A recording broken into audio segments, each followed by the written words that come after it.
Hey guys, welcome to the Real Estate Coaching Podcast. I am your host, Kash-Wayne Campbell. I'm very, very excited today. I have two very special guests in the real estate space, and also the Airbnb space. All of the things, the major things right now that people are making money off of. We're going to talk Turo. We're going to talk Airbnb. We're gonna definitely get you guys some good information today. So, welcome to the Real Estate Coaching Podcast, Mr. Investment Grow Inc., Mr. Justin. Welcome, Justin. What's up, man? How you feeling, man? Good, man.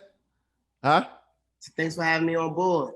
Definitely. Thank you for joining us. And we also have out of Texas, right, Coach Platinum. Coach, what's up, man? Welcome to the podcast. Thank you, man. It's a pleasure. Look, I'm just happy to be here with some heavy hitters like yourselves. So I'm definitely appreciate the opportunity, for real. Thank you. Definitely. All right. So, let's jump right into it. Before we go into, more information, I just want to find out from you guys, how you got started and what you do and what is it exactly that you do. So, Justin, let's start with you first. Are you hearing me? You guys are hearing the audio, right? I can hear Good. You. So I'm a licensed real estate agent, as you already know, in New York. And I also have auto brokerage. So I'm an auto broker, one of the top ones in New York. It's called Direct Auto by LIC out of Long Island City. And basically what we specialize in is just helping our clients, educating our clients in the car buying process. Got it. Okay, good. Thank you, Justin. And also Coach Platinum, what is it that you do? Man, so I got my hands in a few things, but real estate has definitely been, beautiful for me. I focus on short-term and long-term rentals, from, private tenants to Airbnb, which has been beautiful. And I dibble and dabble in Turo, trading, stocks and options and, Forex. So pretty much across the board, multiple streams is the mission. Absolutely. Multiple streams of income is definitely one of the keys to making it in this lifetime, right? And also leaving something for our families, right? Legacy is big, right? So Justin, I see you have direct auto, right? What led to direct auto? Like why'd you guys start that? Well, actually it's family owned and operated. It's me and my uncle are partners there. And basically working in a dealership, you really don't have no life. It's like a punch in and you from bell to bell. You from there from open to close. It's very time demanding. And we more so wanted to find a way to help our clients and also find time where you can make, to your kids practice without having to ask for some time off. Like, just imagine saying, hey, you know what? Excuse me, can I go to my daughter's graduation? And the boss is like, hold on, your daughter's graduation happened at this time? No, we need you here. Like, so basically, we get that freedom. Got it. So basically, it's just freedom. Were you working like at a dealership beforehand, or how did you get into that? I was working at Jeep for probably a little bit over 6 years. There's a funny story behind it because I actually I got let go right before COVID. Wow. And, I got let go right before COVID, and it actually changed my life, which was cool. But they kind of let me go because I was always that salesperson that was for the customer. So I'm also like a car loaner. Like I was the person that was always, helping the customer out and giving the customers in and out and, like little tips and tools that they needed, to make the transaction easier. Like I was educating the customer prior to they even going in the box. So. Yeah, definitely. And you gotta, in order to make it as a salesperson, you got to go above and beyond for the customer, because a good percentage of what we do is really customer service, or any business at that is really customer service. So after I think sales is definitely a skill set. And I figured that's why I kind because I did real estate first, then I went into cars, and then I do both. But I definitely know sales is a skill set, like, and it's all about following. Definitely, definitely. So, so after leaving Jeep, so I guess it was like a blessing then. So after you left there, you were like, all right, cool. I'm gonna go ahead and start my own thing. So Actually, my uncle already had direct auto buy. He was still like dibbling and dabbling. He's 20 years, 20 years in that industry as well, finance director. So he kind of like winged me. He's kind of like, yo, come partner up with me. I can't do this by myself, and we're gonna split this bread. Let's run it up, nephew. Gotcha. He kind of had everything like kind of like already established. Like it was kind of like, yo, just come in. Let me show you. Let me teach you how to, get your time back and make more money. Got it. So pretty much it's about time, money, and freedom for you, which is why you decide. I guess I know you have that was the purpose to that was the purpose for me actually like going on my own. But then it became a little bit more like like a love. Like I just love to help people naturally. Like I'm just a people's person. Got it. Now I found something that I can do and love at the same time. Like I don't have to rob and steal from my customers to make money. There's a saying that they said once you can get time and money out of the way, you can really start to live life. Yeah. You know what I'm saying? When you're not worried about time or you're not worried about money, you can really start to live life. So I'm happy to to see you doing that. I must be good over there. Definitely. Coach, what's up, man? So for you in the Airbnb space, I know that's also a big thing right now. What got you involved in that? What were you doing before? Because I love to hear, I love the backstory. Like I know I saw your Instagram too. I saw, Justin, I see your Instagram. You selling cars right now, left and right. You're doing your thing. But I love the backstory. What were these guys doing before they got to where they're at? Because some people it's just overnight, right? These Instagram overnight success. But I know you guys aren't overnight success. So, Coach, what were you doing before? Oh man, so actually it's so funny because most of the stuff that has happened now, I actually met Just when he was working at Jeep. Wow. So when we look at the timeline, we said it the other day. I'm like, yo, I remember when you were working at Jeep, and he was like, yo, come to Jeep, and we got this and that, and to see what he's been able to do. So a little bit on the background, and I graduated 2018 out of college. Mm-hmm. A year into it, COVID kind of just came out of nowhere. I had my own entertainment company in New York. I was doing parties, concert productions, hookah, and it was doing extremely well. And then COVID happened, that March. In that time, I was overseas in London, and COVID just came out of nowhere, became a global pandemic in the middle of March. And all my businesses kind of just fell to the ground. My credit got shot. I lost pretty much anything to do with entertainment, just fell out, especially being in New York. You understand, that was the height of the pandemic. So, it went from so many streams to like 0 streams. So, at that point I had to, I picked up trading, got really well at it, joined a company that, I was able to network and meet individuals. And I ended up moving to Houston in 2020. Still within the pandemic, New York was still shut down. And I was like, okay, I'm making it back on my feet, but I'm still not where I used to be. So I had a luxury apartment in Houston. And, part of me like learning the trade, I started looking into Airbnb. I started looking into Turo, how to have more passive streams of income without maybe having to like physically be there. So, I spent, about probably 6 to 8 months just studying and learning. And, when you learn something, it's like, you can only learn so much without actually taking that leap, So I did all the numbers, the calculations, and everything made sense, except I never took the shot. I never gave it a chance. So I was approaching, that a little bit after the midway point of my lease at my high rise. And I realized that the only way to get in the game is you needed to get an apartment. And I was like, okay, how can I start this, without much capital? What could I do to understand how this business works? Same thing with Turo. It was like, I want to get into Turo, but how do I get a car for Turo without going to purchase a new car? So, I was trying to figure out in between, and I decided to the opportunity came where I had a roommate, he kind of bailed out, and I was like, okay, cool. So I definitely need to figure out a way to really make this make sense. And I was like, you know what? Let me put it on Airbnb. I did the study. I knew about how to list it, how to advertise it, how to do the pricing. Just like in real estate, they give you a CMA. I did the same thing, but for Airbnb. You know what I'm saying? I was able to understand the market analysis, see what my conversion rate would be, what my occupancy rate would be, and I took that shot. Let's just say that shot kind of just took off. It felt like a LeBron Jordan moment, because once I, hit the ground, I started running. And then I turned my current, it was so crazy that I had to end up, I stayed over friends' houses.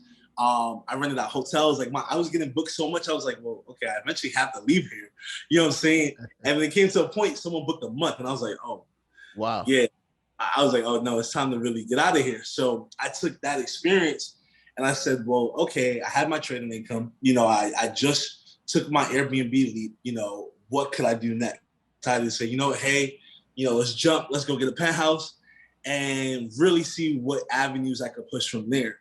The Airbnb started to take off. I started to understand and strategize, how to take my trading capital to keep investing and how to scale up. And of course, being real, you have to, the Airbnb route was the kind of the illegal route, because it was they don't allow subleasing in a lot of places, but it was hey, I had to take that risk, and then from there I was able to find legal, places to actually have Airbnb, and then the numbers just started scaling. After 1 month of starting, you made your 2,000 profit. By month 3, you added another property, so now you're bringing in 4,000, and then the numbers just kind of scaled. And then from there, I was like, I wanted to go bigger, and then I went international. And international is kind of what really changed the game for me, and just anyone in my camp, because it's nothing like consistent money all the clock rounds. So it's we could be in a recession now, but it's international is still paying. You see what I'm saying? So yeah, definitely. The national jump, that's what really took it to a whole nother financial level. But it wasn't easy. You know what I'm saying? The trials and errors, but in between that, just coming up with that system for automation and how things work, it kind of changed the dynamic, and it made things, make sense. And once it started making sense, you could say, you know what, all right, this is how we scale, this is how we grow, and this is where we go from, from the small niche right here to going global. Definitely. That's amazing, man. And we're gonna come back to the Airbnb, because we want to obviously, learn more about that. So I want to definitely get back to you with that. I want to start with this question for you though, Justin. I want to jump back to you real quickly.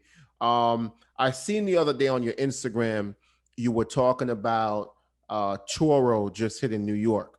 So what is it that's actually going on with that? Because I had some realtors hit me up and they're saying to me, hey, they want to go buy a nice car, and when they're not out showing, they want to also put the car on Turo and make some extra income. So how can somebody do something like that? That's a question I'm getting. I'm like, I don't know about Turo. So Turo was just about everywhere except for New York up until the end of June. And they basically opened up where they was going to start insuring, New York, I guess New York clients or people that's actually in New York trying to do the Turo. So pretty much they just opened up the floodgates. And I think within the first, 24 hours, they had 600 cars listed on Turo for New York, something like that. Wow. Yeah. Wow. Yeah. So everybody who ever wanted to do New York Turo was Jersey, like outskirts. And then they was just, putting the cars inside New York.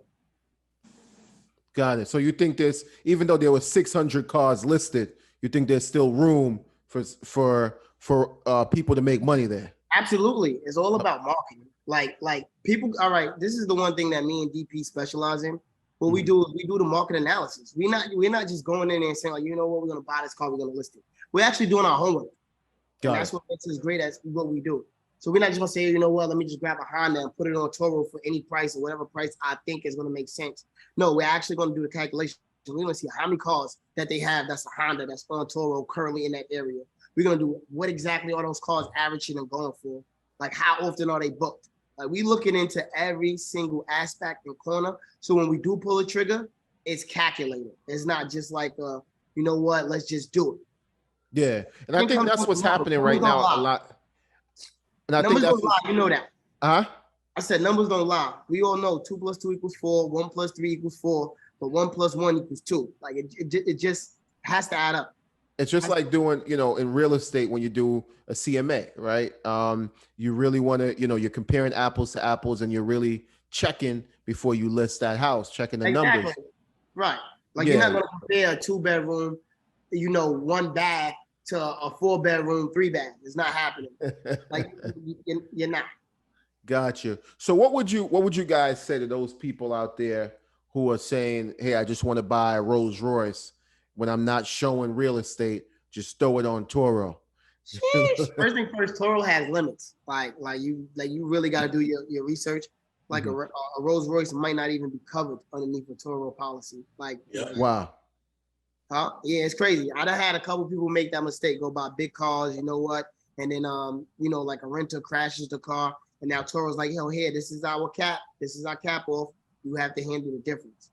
So definitely. So it's just like real estate. Before you buy it, you definitely want to be very careful with your numbers. It's like an investment, right? Real estate investment. Before we buy something to rehab it, we're definitely looking and crunching those numbers before we actually jump into that project. So now the Airbnb thing, right? Because I'm hearing a lot about this too. The Airbnb thing. What's up? How does someone get into that? Like if they want to make some passive income, I just closed a bunch of real estate deals and I want to make my money work for me. Like, how does somebody jump into that, Coach? Jeez. Well, it's crazy you say that, because Justin and I was, just talking about that. I think the biggest thing that comes down first is understanding the difference between if you want to buy or if you want to rent. Rental arbitrage has been huge, but there are people in positions that have the capital, to purchase. Now, purchase is a long-term game, but you make your money in a sense about the same speed. But the difference is like, hey, some people don't have, $100,000, $200,000 to put down on a $1.2 million house, but they could put together 30, 40,000 to get it through a rental and then run it the same exact way. Because at the end of the day, the money comes through the platform, right? You're making money from your private bookings. You're making money from, not just Airbnb, there's VRBO, HomeAway, Expedia booking. So there's so many platforms that, people are looking for, because no matter recession or not, people need 3 things, car to drive, food to eat, and a place to stay, right? And that's relatively across every type of platform. So, the first step is first understanding what is your capital, limit, whether you can use your own capital, right? Or you can use the capital from the banks, leveraging your credit, which is super huge. There's so many different ways, but I always tell people, hey, you know what? Before you ever buy something, why not rent it? Before you go buy a car, it's better for you to rent the car to see if you maybe like it. So the first step is like getting your feet wet in that aspect. And then the second step is obviously doing your research. I meet so many people and it's not like a thing of shade, but there's so many people that try to run into the industry and they get bodied, just like anything else. No, it's just understanding there's so much, that happens, throughout the industry. You have to understand, your occupancy. You have to see your competition. You have to see, the difference between what's common and what's not. There's a lot of people that want to go, let's say the less, I don't want to say the cheaper route, but the less expensive route, and understanding how that works is okay, you're going to pay less now, but you're going to end up spending more in the long run because people look for, quality. So people look. It's funny you say that, because I try to tell people that when they buying cars, don't get the base model. Right. Don't do it to yourself. If you're going to do something, get something mid-entry. And they never understand it until they in it. And then it's kind of like, you want to know why? I tell people that because it's kind of like the depreciation is gonna beat you in the long run. Absolutely, because you pay for what you get.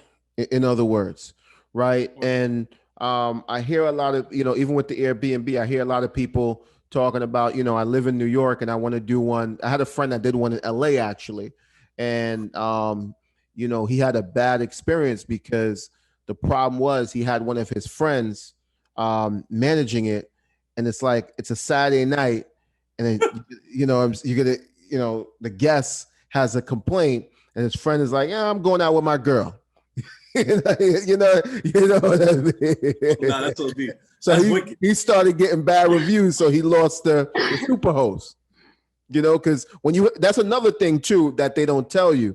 Like when you have like a Airbnb setup, you got to be on point with the service. It can't be my friend or my cousin that's taking care of this. I think you should have somebody reliable that's able to answer these inquiries, because tell me if I'm mistaken, this is your space, right? You can get some bad reviews, no?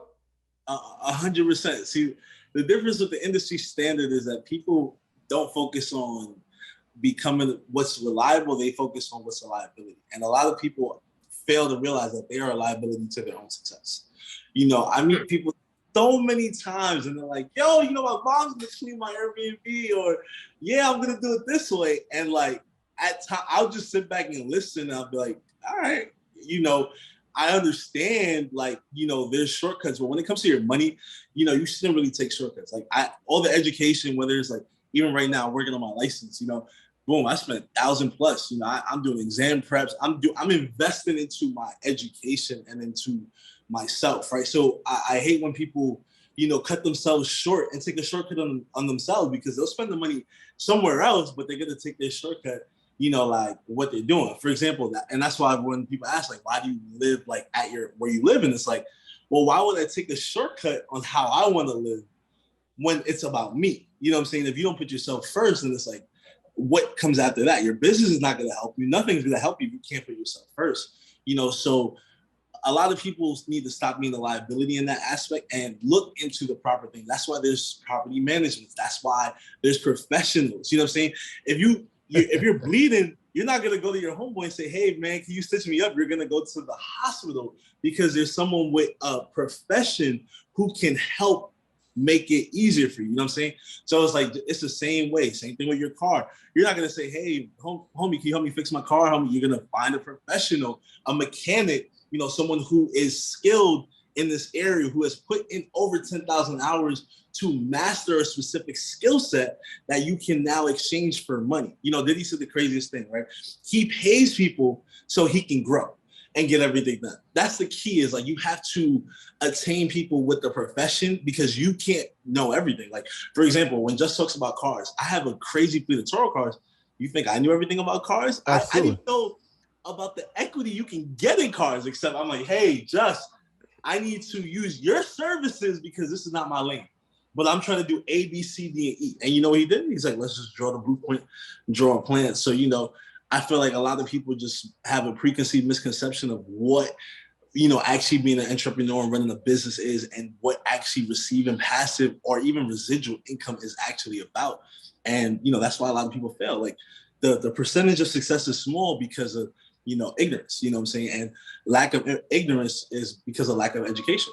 Absolutely. And leverage is key, leveraging yourself. We've seen that since the beginning of time, even, franchises, when people develop franchises and certain business models, all they're doing is leveraging themselves. They're not trying to, do it all themselves, own everyone themselves. They understand that they need a team around them, so they franchise out that business. How big is your team, Cash? I'm just curious. How big is your real estate? Oh, we team? have here. I have over like 200 plus. Yeah. So we're working. But leverage is key. I heard Jim Rohn say, he's a motivational speaker, service to many leads to greatness. And I think people forget that part of it. But yeah, man, definitely. I agree with you guys on that. So Justin, this question for you. Realtors out there, should they finance a lease? And that's all up to the and the reason why I'm saying is everybody drives different. Some people drive 20,000 miles a year. Some people drive 3,000 miles a year. Some people, like to drive. Some people don't like to drive. Some people look for a certain type of budget, and certain people don't have no budget. Like it's always, there's a lot of pros and cons, right? So I'm gonna tell you what leasing is. Leasing is like a privilege, right? Mm-hmm. It's stupid low interest rates on leasing, and it's kind of like a long-term rental, right? So just say like you lease a car, you pay $500 a month, $600 a month, and at the end of the day, you would not pay that price if you were to finance it. It's usually about half the price of a finance, or probably like three-fourths of the price of a finance. But it's a privilege. Only those with excellent credit could lease. So, and then finance is a little different. I can get anybody pretty much financed. You got 400 score, anybody can finance, as long as you have like income and you have like like just certain things like steps. Same thing with the mortgage. They got a cap what rate you at. I mean, at what credit level you could be at, and what rate you get. It's the same thing. Yeah, it's a valid question, because what happens is, as my agents are just real estate agents, period, they start making money, they want to switch out the car. So, and go ahead, Justin. I was about to say, I think real estate agents, though, depending on how aggressive you are in the field, I think that you could put a lot of miles on your car if you're really, really aggressive. If you out there, you moving, and you shaking, that means you at A to B to Z to D to D. Wherever you at, that means you're gonna be moving around a lot. Now, if you have an agent that's more so like a delegate, like you're a delegating type of agent, somebody that's more like a broker that's sitting back, relaxing in the office and calling shots and sending people around and got a big team to help them out, then you know what, it might make sense for you to lease. But if you're somebody that's really out there moving and shaking and you driving 20,000 miles a year, then you might be better on financing. In this current market, financing it, depending on exactly what car it is, you can pay just as much as you're paying for a lease. Yeah, but one thing I would say is that when you lease it, you give it back within 2 years, 3 years. With financing, you're holding that car, especially if you got that with a higher interest rate, you can then start to go underwater with that. No? Listen, I'm a car guy, right? I'm a realtor. Yeah. I lease. That's definitely not my profession. I drive a lot, right? Mm-hmm. And it's just funny because I drive a lot. I put a lot of miles on my car. Mm-hmm. But I prefer leasing, and the reason why I'm gonna tell you why I prefer leasing is because it's a new car, it's reliable. You don't have to worry about servicing it, besides like oil changes and stuff like that. So you can actually beat the car up for 2 to 3 years without having to worry about mechanical problems. It's underneath full warranty, which is probably from the manufacturer. So there's a lot of coverage that you have with a lease, and you're paying a less price. Versus if you finance the car, whether it's new or maybe if it wasn't new, it was used, whatever the case may be, you're gonna have to worry about the normal wear and tear. Gotcha. So yeah, I guess it depends on the person. I've done both finance and lease, so I think it just really depends on the person themselves. The direction that they would like to take with that. Go ahead. You drive a lot of miles on your car, Cash? Yeah, depending on what I would say I do drive a lot of miles. Yeah, and you want to know what's so crazy? I'm the type of person I like when people come to me. Like I said, I'm kind of like a car lawyer, right? Because I make things make sense. So I ask somebody like, "Yo, listen, what's your average commute to work? All right, after work, what do you do? All right, I go pick up my kids. All right, from there, and I make them do the math. So how many miles are you driving a day? All right, you driving 50 miles a day. All right, bet. So out of 365 days, you work this many days. All right, so you're probably going to be driving about 220. We do the numbers. I've been a numbers guy, right? So I do the numbers. I make it make sense. And if you over the average amount of miles, I'll be like, yo, you might be better off finance. Yeah, definitely. Because you're calculating the miles, definitely. Right. And now if you got multiple cars, then it's kind of like, all right, cool, you can lease. You just break it up.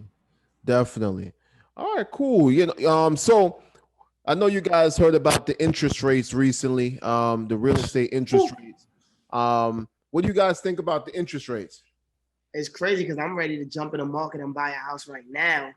And gotta wait. I'm like, yo. Hold on.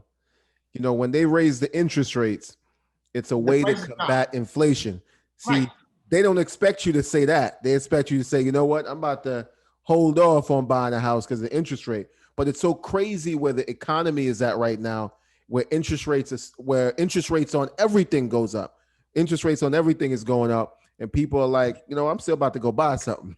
Listen, I gotta get a house regardless. So right now, this year, between this year and next year is my time. So I'm getting one regardless. But like Like how? You said Like, regardless. have you lost any deals because of that jump in like March, Aprilish? Well, I mean, we have some buyers who, to be honest, who were priced out of the market, but it hasn't really affected our business. Really, I mean, we're still closing homes left and right. I think it kind of cooled down the market because during the pandemic, when you went out there to see a home, you know, on an open house line, you're talking 30 to 40 people on that open house line, I right? remember Now, the bidding wars was crazy. huh? The bidding wars is crazy. Houses flying off the shelf like Yeah, I saw one property that was 100 grand over asking. Oh, what? 100 grand over asking. The people came 100 grand cash over asking. they wanted Right. that house. That was during the height of the pandemic.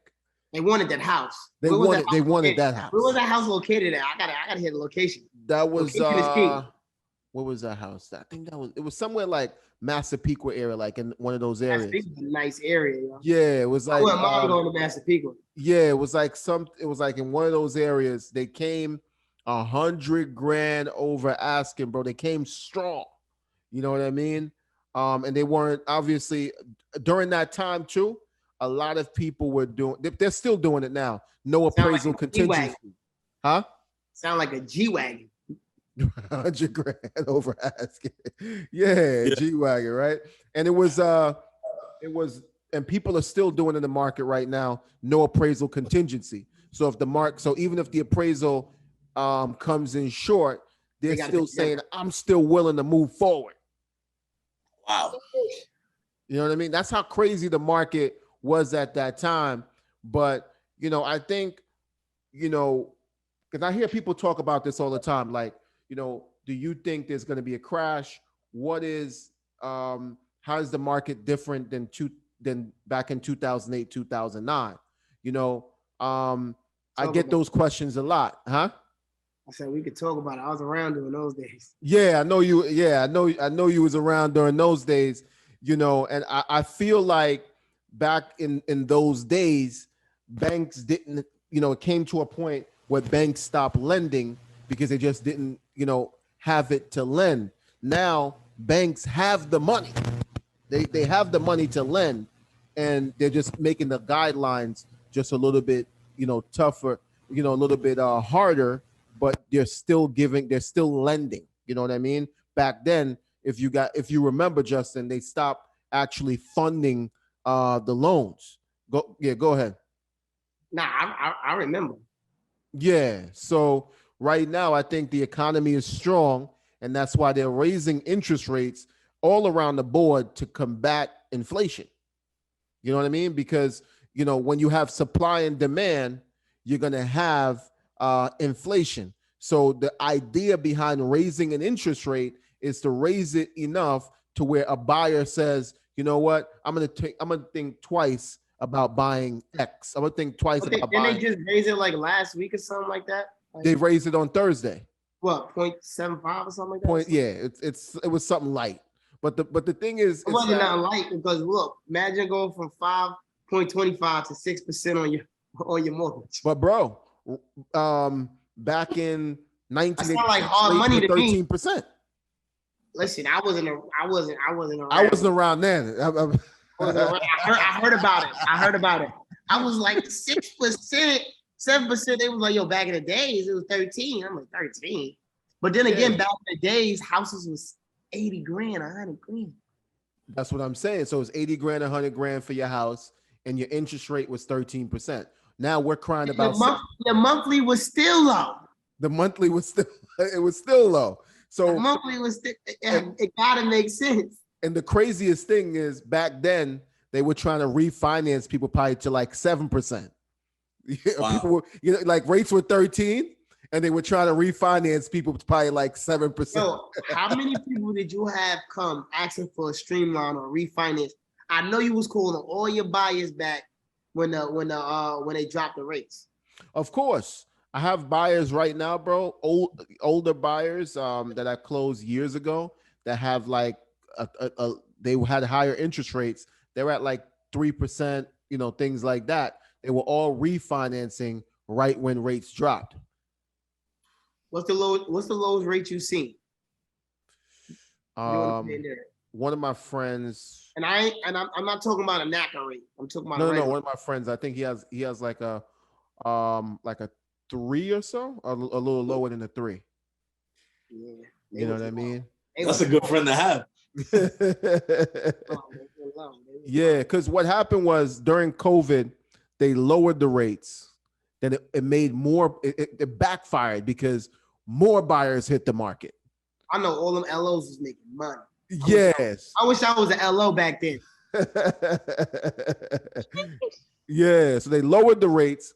A bunch of buyers hit the market during COVID, and then they had to make the rates higher to try to stop some buyers because it was too many buyers now, right? So that's definitely how the market's been working. How is it in Texas? In where you're at, Coach? Honestly, the market, everyone's buying. Like, you get your license, so I'm pretty right. Sure. No, that's one of the reasons. Like, I have friends, so not even from so in Texas, apartment located is huge. It's like probably just as great as Atlanta, if not a little bit better. But what I've noticed is that homes are coming on the market, and the quickest sold is like a day. Like, home comes on the market, offer the next day. And I have a lot of friends that are in the industry, and they're selling homes. I've never seen something so fast. But also, Texas is so huge. So especially Houston, it's constantly growing. But Houston is huge compared to like New York in a sense of like geographical location. So when people say, hey, they're buying a home in Houston, it's really like on the outskirts as well. But there's so much to be offered, and everyone's moving here. Like every day you're running into people constantly relocating, and also because cost of living is a very I don't even want to say cheap, but not as expensive as a lot of places. So people are moving here left and right, and it's like they're building these communities. It reminds me of like a Tulum. Like, it's just every other day a new establishment, a new home, a new apartment complex is being built, and the minute it launches, it's gone. Hey, Cash, have you seen the homes in Texas? No, I haven't. I was hearing about it from you. The homes in Texas are gorgeous, right? 300,000. 300, yeah. Wow. So you would say it's cheaper than Georgia? Absolutely. And the only reason is Georgia's getting a little bit oversaturated, especially where people are growing on the outer skirts. So, you have Lithonia and all those places, in Atlanta, on the outskirts, but the cost of living in Atlanta is going up. That's why the cost of like Airbnbs and properties are going up. So I try to like always correlate the two. And Houston has a limited amount, but you're going to start to see that turnover, just like in LA, where before there was any Airbnbs, there's all this space. And now LA probably has the most Airbnbs in the US. Wow. So with that being said, is this a move of gentrification coming to Texas? Like, that what is actually happening where people can capitalize on that, I guess, if they're looking to get involved? I think it's past, gentrification. I think it's more or less people are starting to get exposed to Houston, get exposed to Texas. A lot of places, like if you look from where people are moving from California, Georgia, even Florida, and a lot from New York, it's just exposure. And I think because of the pandemic, Texas didn't rarely close, you know what I'm saying? So everyone, especially on social media, everyone saw the movement during the pandemic of, oh, look, in Houston, they don't have to wear masks, and that was such a big thing, with Ted Cruz, Senator Ted Cruz, they didn't want people to wear masks. They didn't enforce a mask mandate. So I feel like people started to see that, Texas is a freehold. And then, of course, when you look at a freehold and then the cost of living, and then what you can find in terms of square footage, even like the cost of a hectare of land compared to in Georgia, South Carolina, Florida is way cheaper. You know what I'm saying? Just on those prices. So when you start to like, put all the numbers together, it makes it, more than just one reason. It's just a whole movement, and it's becoming the new Atlanta, the new LA. This is like going to Houston specifically is the new era of transition, because it's, You have the entertainment aspect, which is really high, but the cost of living is also low, so people can afford it. And that's why a lot of people are funneling here. Got it. I met a lot of people when I was in Houston from all over the world. I just moved to the area. And you want to know what? I asked everybody the same thing. Like, what made you move to Houston? And they say, yo, in the pandemic, I couldn't survive. I had to come somewhere, barbers, like hairdressers, people that offer services that could not work no longer, told me the reason why they came to Houston because of this. Wow. That's big. That's big. So real quickly before we wrap up, Coach, I wanted to find out from you, how does someone like get their first Airbnb property? How do they, how do they, that's real estate. So how do they get, do I have to get pre-approved for FHA conventional loan? Do I have to get financing, or I could do this? Because I know all these gurus online is like, hey, no money. I can show you how to flip homes with no money. $99.99 for the course. $99.99. So, FHA is cool. Now, also, depending on your area, the biggest thing you have to avoid, is HOAs. And a lot of times people don't realize that is you have to see the full, scope of the land, because HOA is one thing, especially like in Texas, they will shut they will shut it down, before it even starts. And they have it's like they're directly embedded into like the Airbnb platform, where Airbnb will pull your property. So just for example, in Atlanta, when they passed, the new basically restrictions on how to get an Airbnb, the process of it, you have to be a resident now of the state of Georgia. You have to have one living premises and one Airbnb. You can't have more than 3. It's crazy. And literally, Airbnb had to pull 4,000 properties. So the key right now is to understand that, one, if you're looking to get into the Airbnb, I highly suggest go the rental arbitrage route. 2, you can utilize your credit, take out the line of credit, use that to kind of get your startup costs, and then, use finding a budget of under $3,000 a month. Is ideal. You can start with a 1-bedroom, 1-bath for about $1,400, pay about $3,000-4,000 in furniture. And you can find a property management anywhere ranging from about $2,000 to $5,000 retainer. And they'll take probably about anywhere from 10 to 20% of your gross. So that's really the formula to get started.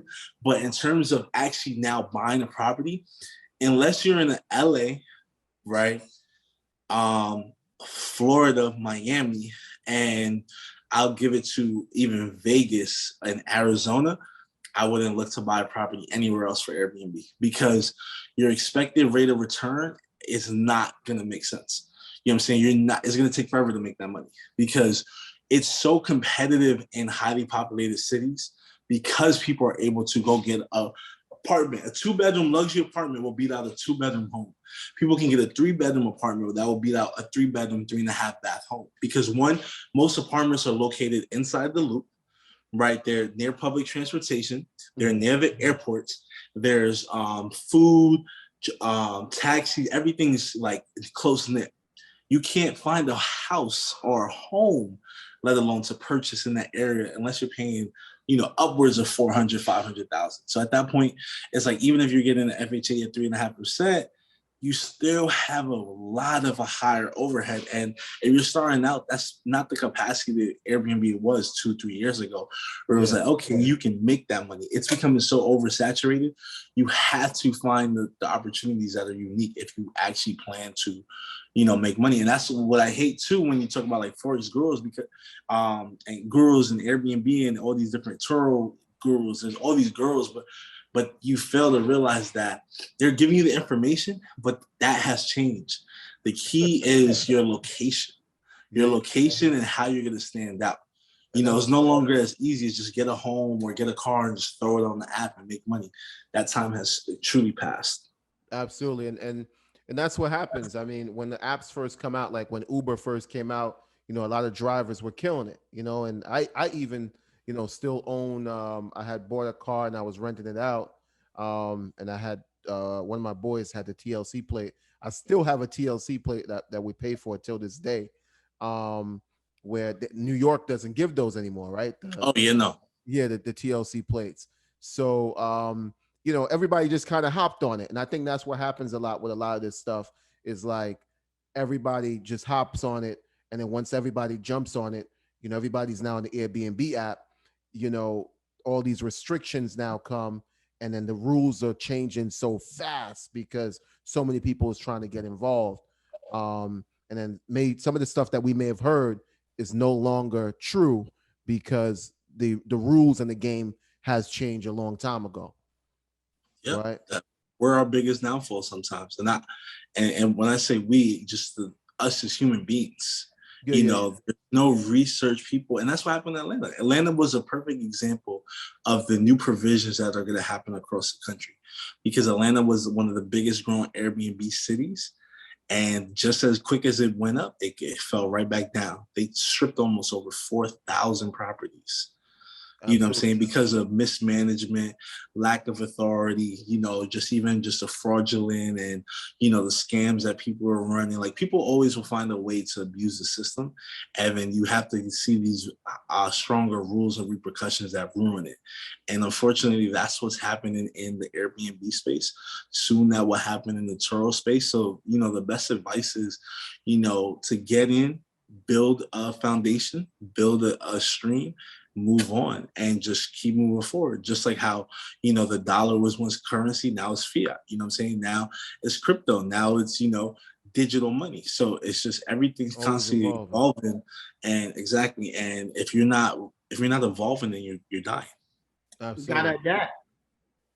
What's that? So you gotta adapt. Absolutely. And one quick question before we wrap up. In the Airbnb space within itself, do you feel like a lot of these rules that are coming in is the hotels are fighting the expansion of Airbnb? Yeah, because Airbnb has become a direct competitor to all hotels, and the Rockefellers and all these massive empires that own these Marriott, all these Hilton, all these major brands. They've been losing. And they've been losing at a phenomenal rate because people don't want to spend $232 a night at the Hilton. They'll rather spend $240 at John's house and get a pool. I'm joking. Right, but they'll rather spend that $230 and stay at John's house because John got 2 extra TVs, a couch, and a pool. But if you really look at it, Airbnb was ahead of its time. Yeah, no, you're right. And I think that's what's happening, because even when I go out, I stay at Airbnbs. I'd rather stay at an Airbnb because it feels more, like I'm at home, right? Versus being in a hotel. Even when I go away, I'd rather rent the whole, I'm with my friends, I'd rather rent the whole house Airbnb. But I know like the big hotels are definitely fighting the industry because I know they're taking a hit. So that's what came to mind. That's why I asked that question, because I figured they might be taking some sort of repercussion based on losing business. 100%. In 2011 to 2014, when Airbnb's infrastructure was being organized, the hotel hospitality industry had a chance to put an end to that.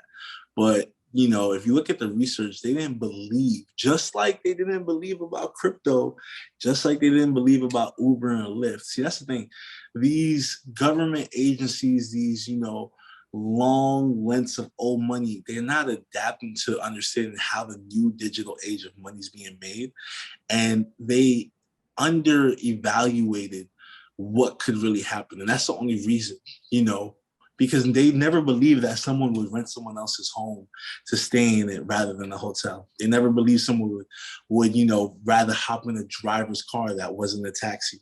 These things are societal, and society changes and adapts, but they fail to realize it. And that's why these companies have sprung up to become multi-billion-dollar corporations, in evaluation at that, not corporation, but evaluation, because of the lack of, commitment from these bigger, money franchises to see that these little dogs will eventually be the ones. When a dog gets a flea or a tick, it drives it crazy. And that's what just happened. these big dogs they're getting drive crazy by all these shared industries. And that's what our generation is. We don't own, we share. Absolutely. And just like Netflix took out Blockbuster, just like Uber and Lyft took out the yellow taxis, just like Airbnb's taking out hotels, and just like Amazon took out department stores. Everything is shared. We seen it happen with the before we wrap up, the taxi medallion, right? Owning a medallion was like owning a house back in the day. Oh yeah. One of those. What was that going for, Justin? You remember those, the taxi medallions? It was like when to have that yellow taxi, there was a medallion, if I'm not mistaken, that you would have to have, which was like 300 grand. And then once Uber came out, I think those dropped to like 10 grand. Dropped in value to like 10 grand. The medallions. And what made that worse was the drivers left. What's that? That's what made it worse. The drivers left because they could drive their own personal vehicles.